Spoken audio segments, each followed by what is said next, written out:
Tu es donc chez toi, en train de boire ta tisane, sous un plaid, en mode bien cosy, quand tout à coup, tu vois un énorme moustique.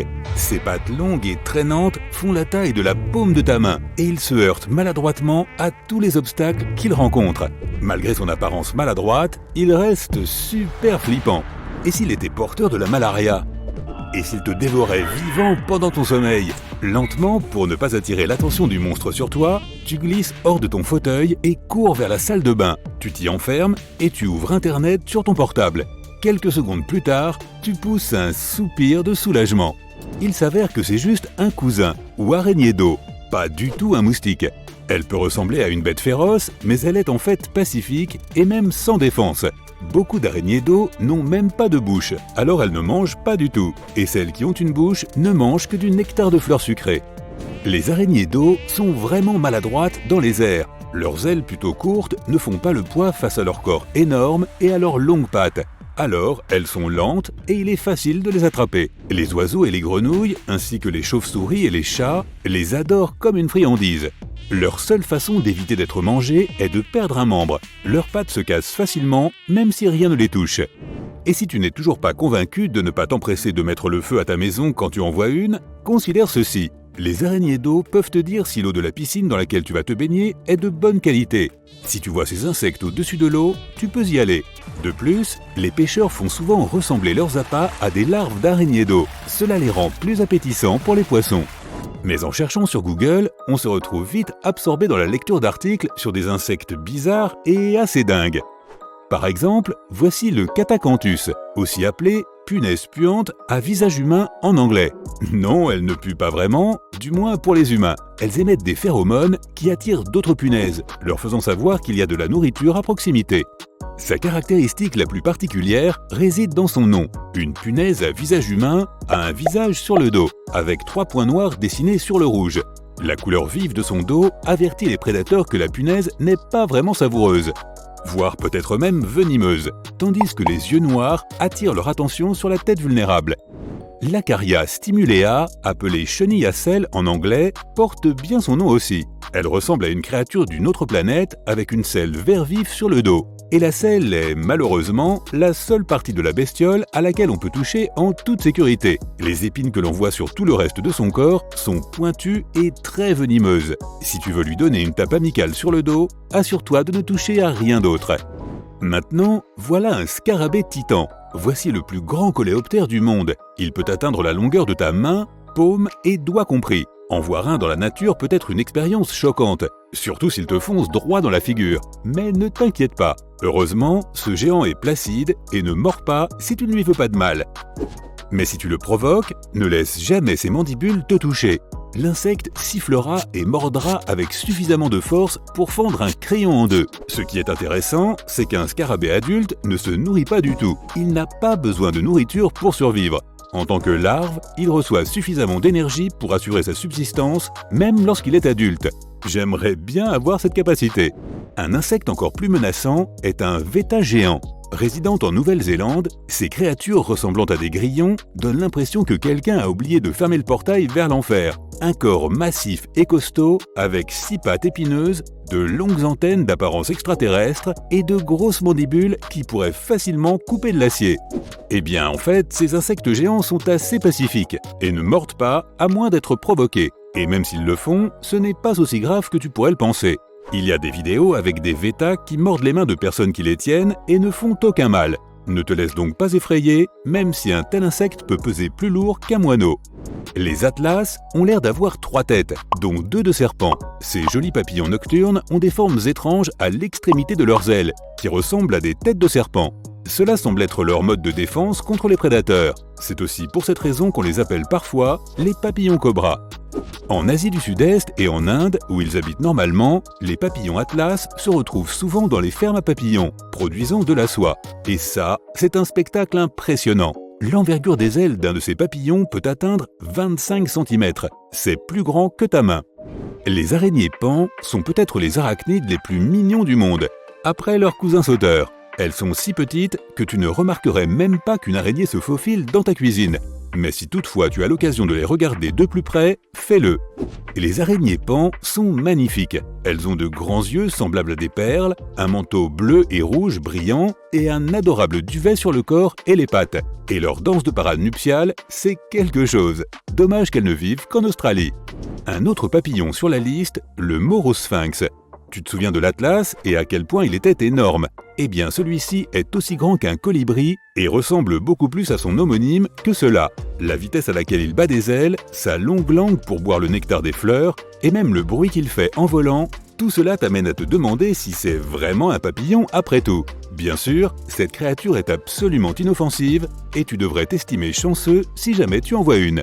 Le Macracantha arcuata est l'un des arachnides les plus inhabituels au monde. C'est une araignée ordinaire à tous égards, mais pour une raison quelconque, elle possède 2 longues cornes courbées sur son dos. Le dos lui-même est orange vif pour éloigner les prédateurs. Le rouge signifie le danger. Mais les scientifiques ne savent toujours pas pourquoi cette araignée a besoin de ses dents. Alors voilà là une toile de mystère pour toi.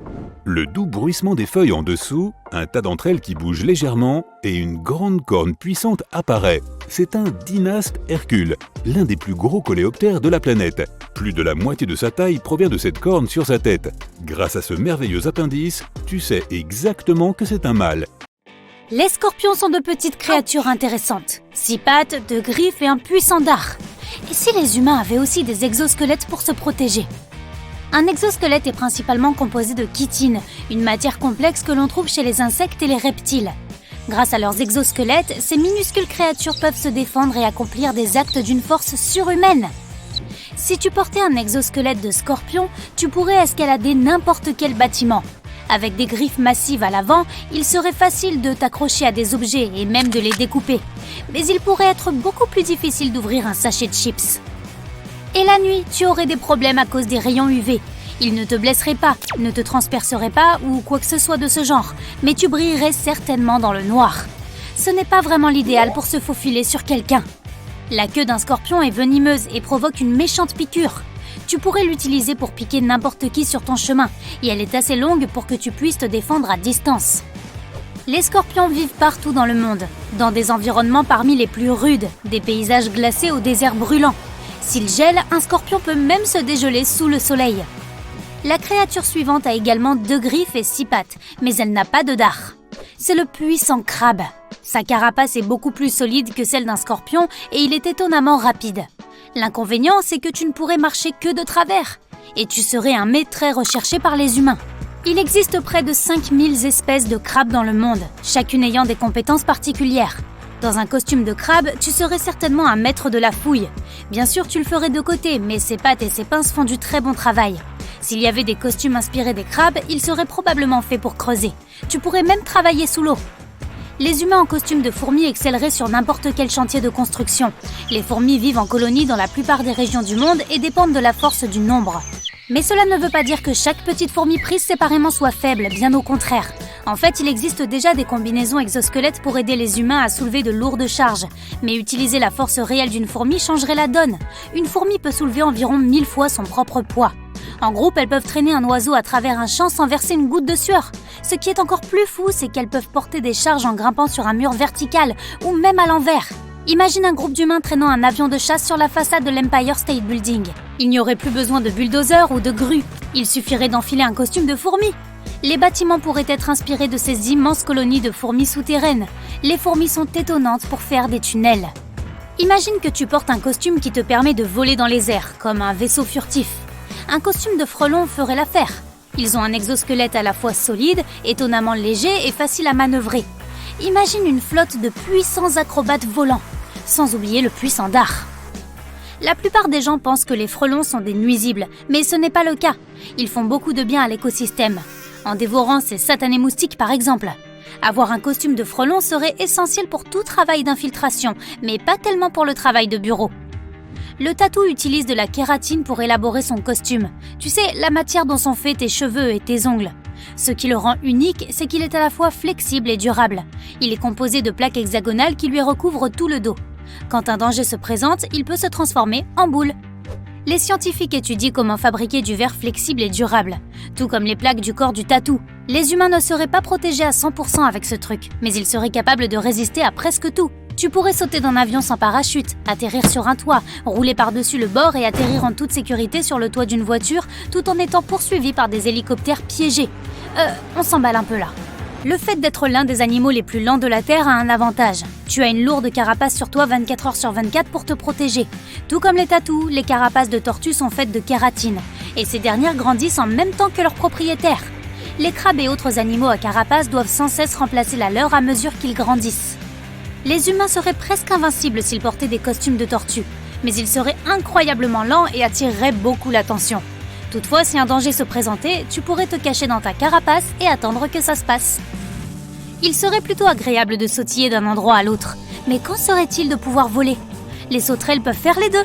Elles ont une série d'ailes qu'elles placent derrière elles et qu'elles actionnent après leur décollage.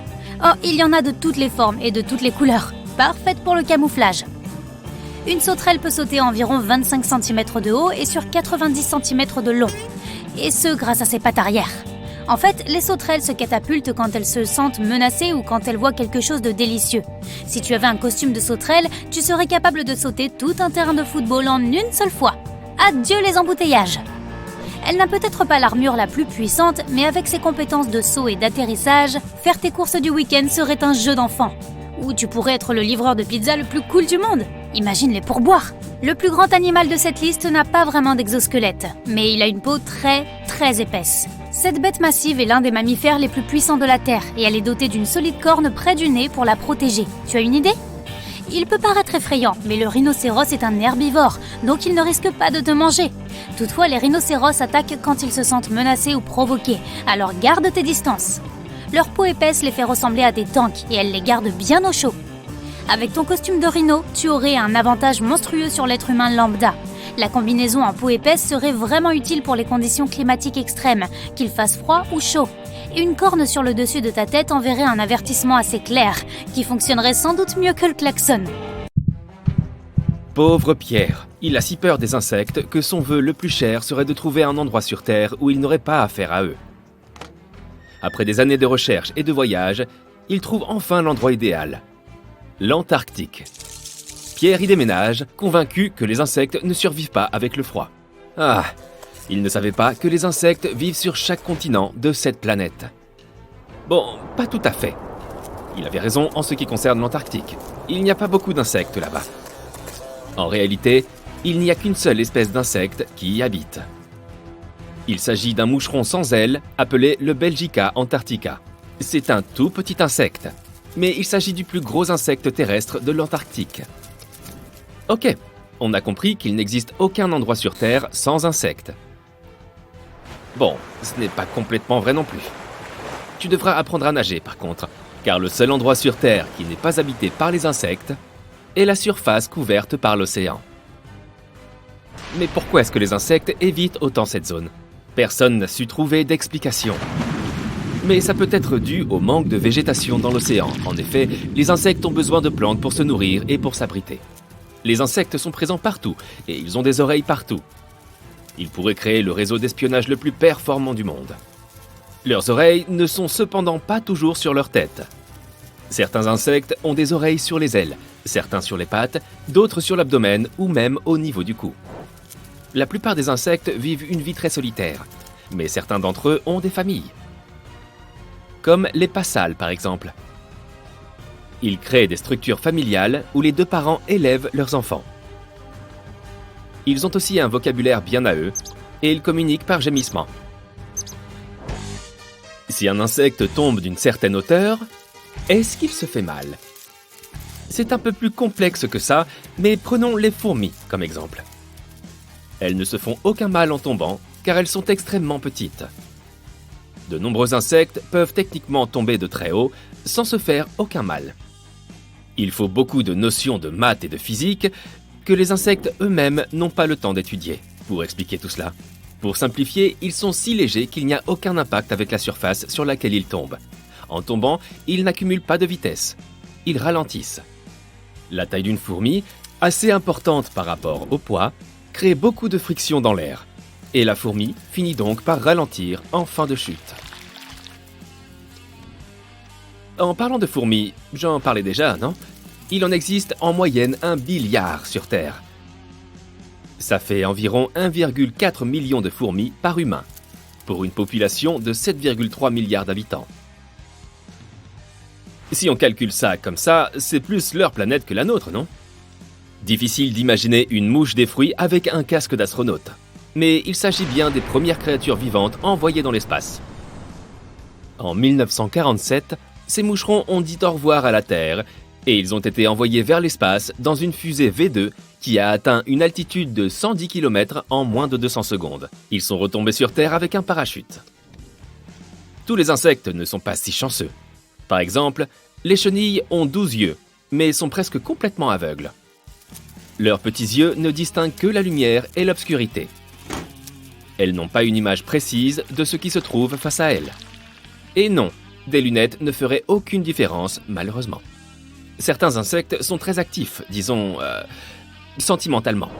Les plécoptères, par exemple, font des pompes pour attirer les demoiselles. Savais-tu que les papillons goûtent leur environnement avec leurs pattes? Tout à fait, tu as bien compris. Ils ont des capteurs de goût dans les pattes pour les aider à trouver de la nourriture. Ils se posent sur une chenille et la goûtent.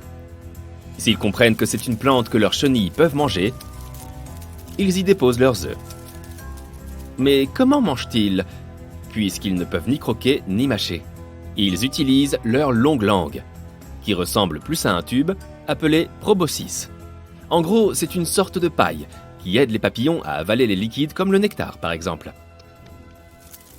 Les ancêtres de ces êtres fantastiques vivaient sur cette planète bien avant les dinosaures. Selon les chroniques de fossiles, les sauterelles sont apparues sur Terre il y a plus de 300 millions d'années. Tu as déjà entendu parler d'insectes fans de rock? Et effectivement, les termites aiment ce type de son. Ils grignotent le bois pour comprendre quel est le type de bois présent autour d'eux. Ils utilisent les vibrations. Pourquoi? Parce qu'elles leur permettent de trouver la meilleure source d'alimentation. S'ils sont exposés à du heavy metal ou à du rock, ils vont grignoter le bois plus rapidement. Est-ce qu'ils ralentissent s'ils écoutent du Bach ou du Brahms? Ou ils s'endorment, tout simplement? Très bien, tu fais de la plongée sous-marine dans la mer, tu admires les coraux et les poissons de toutes les couleurs qui passent, quand soudain, une ombre énorme apparaît au-dessus de toi. Tu lèves les yeux et tu vois une énorme créature qui s'approche de toi, sa bouche béante prête à t'avaler. Détends-toi, reste tranquille et tout ira bien. Ce Léviathan est un requin pèlerin, un des monstres marins les plus effrayants qui existent, mais en fait, il n'est pas vraiment capable de faire du mal à qui que ce soit. Les requins pèlerins sont des filtreurs, tout comme les baleines à fanon. Ils ouvrent leur grande gueule pour avaler du plancton et n'ont même pas de dents. Il est tard dans la nuit dans la jungle d'Amérique centrale, tu es dans la nature pour observer les oiseaux et tu entends un battement d'ailes. Excité, tu regardes attentivement dans tes jumelles de vision nocturne pour soudain voir apparaître un visage tout droit sorti de tes pires cauchemars.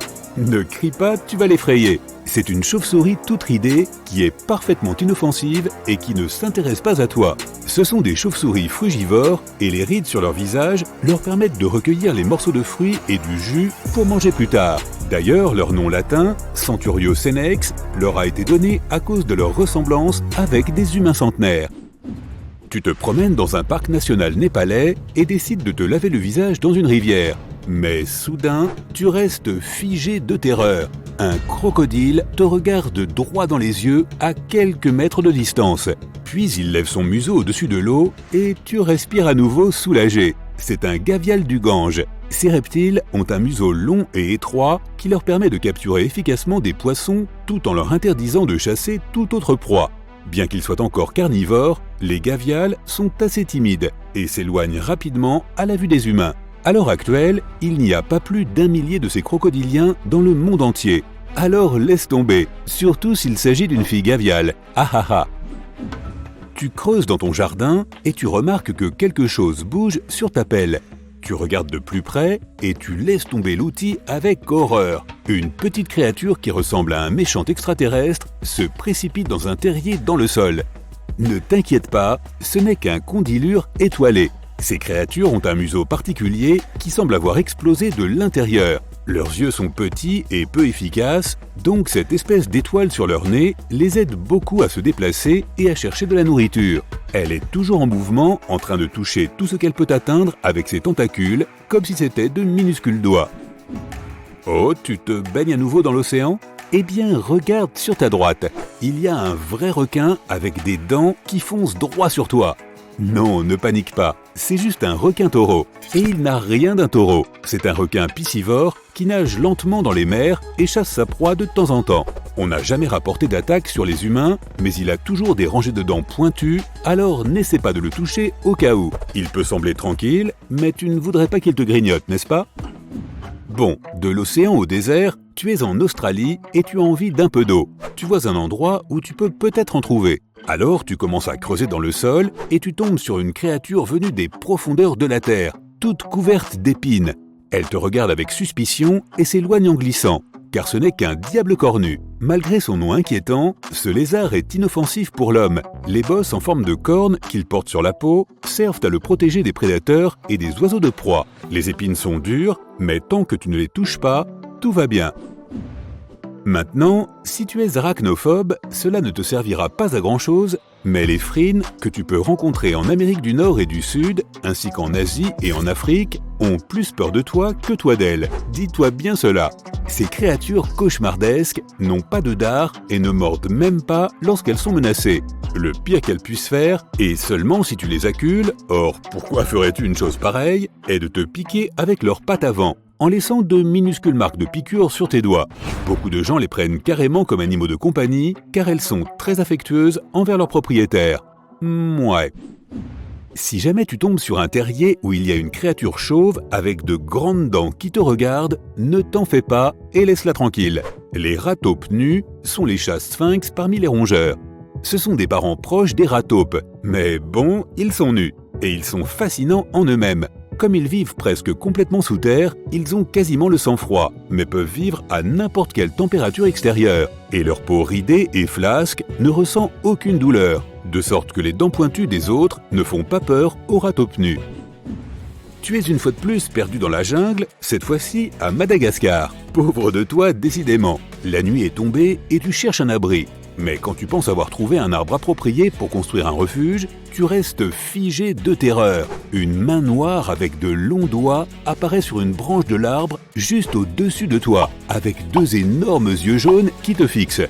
Puis tu vois un visage hirsute et tu réalises que ce n'est qu'un lémurien, un aïe-aïe plus précisément. Cette créature est originaire de Madagascar et ne sort que la nuit. Tu as donc de la chance de la voir. Il joue le rôle d'un pivert dans les forêts tropicales. Il frappe sur les troncs d'arbres pour trouver des insectes et utilise ses longs doigts pour atteindre l'intérieur. Fatigué d'avoir peur, tu cherches à revenir à la maison, mais les horreurs ne sont pas encore finies. Un grand serpent rouge et blanc se dresse sur ton chemin. Il siffle et attend que tu bouges.